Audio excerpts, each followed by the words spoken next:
In our patchwork, it's our aim to always get perfect points, like at the centre of this little pinwheel here. It's partly about how you cut and stitch it carefully, but it's also in fact about the way you press the seams. You've all been taught, I'm sure, that when you join 4 little units together, that the seam here and the seam here need to be pressed in opposite directions, so that when you join them together, you can shuffle them between your fingers here so it feels flat, and that gives you a good line up between the vertical seams here. But the bigger problem comes with the diagonal seams, and I'm going to show you how you need to think about these as well. I've got some little samples to play with, and this is what I suggest you do too. Now these two are both pressed, as you'll have been taught usually, with the seam behind the dark side. And if you're going to make a pinwheel,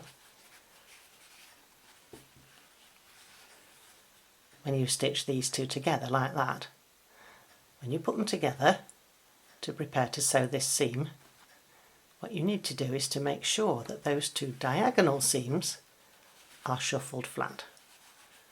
Move them between your fingers until you can't feel a gap between them, and the two seam allowances are just nestled nicely together. You'll find that if you do that, wherever you open it up, you'll get a perfect line-up with those diagonal seams, which is what we want. And when you stitch them together, you'll get a good point.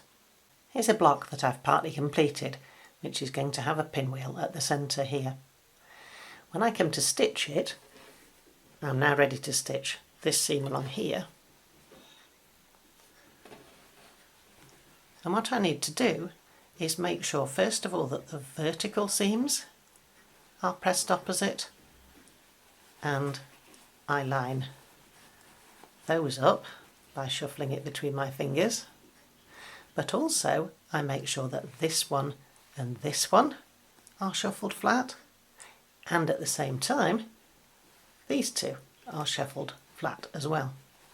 So I'm feeling here and here and here, and I'm making sure that all 3 are nice and flat with no excessive bulk and no gaps between where I've got the seams nestled together.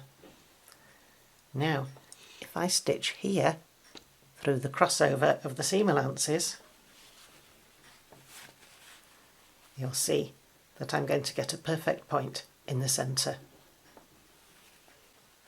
Now that works fine when you're going to do a pinwheel, because the seams are pressed in opposite directions, so you can shuffle them nicely between your fingers and get a good line up. But what happens if you're going to make a different design? Well, if you need to join the 2 triangles together like this, what you find is that when you prepare to do that seam down this side here, this one is pressed with the seam this way, and the one on the back is also pressed down that way as well, which means that no matter how you try and line them up, you've got a very bulky join here because the seam allowances at the back and the front are in the same place. You can't nestle them together. And when you come to stitch this seam along here, your machine suddenly changes from stitching 2 thicknesses to stitching 6 thicknesses. And what often happens is that the machine will move the fabric a little bit, and that when you stitch the seam, unfortunately, the 2 points are not matched up. How do you get around this problem? Well, one of them set aside and change it for one that has the seam pressed behind the light fabric. Now I know a lot of people will say, well, doesn't it show? Well, no, it doesn't. I've done this on a lot of my patterns and I can't see a shadow with the good quality materials that I use. It does work and it gives you much better points, which is more important. Now, when I put these 2 together, I've got one pressed that way and the one at the back is pressed this way, which means that I can put them together, shuffle them between my fingers so it feels nice and snug and flat. I've got rid of that bulk. Now, when I stitch that seam, I get a perfect point like this.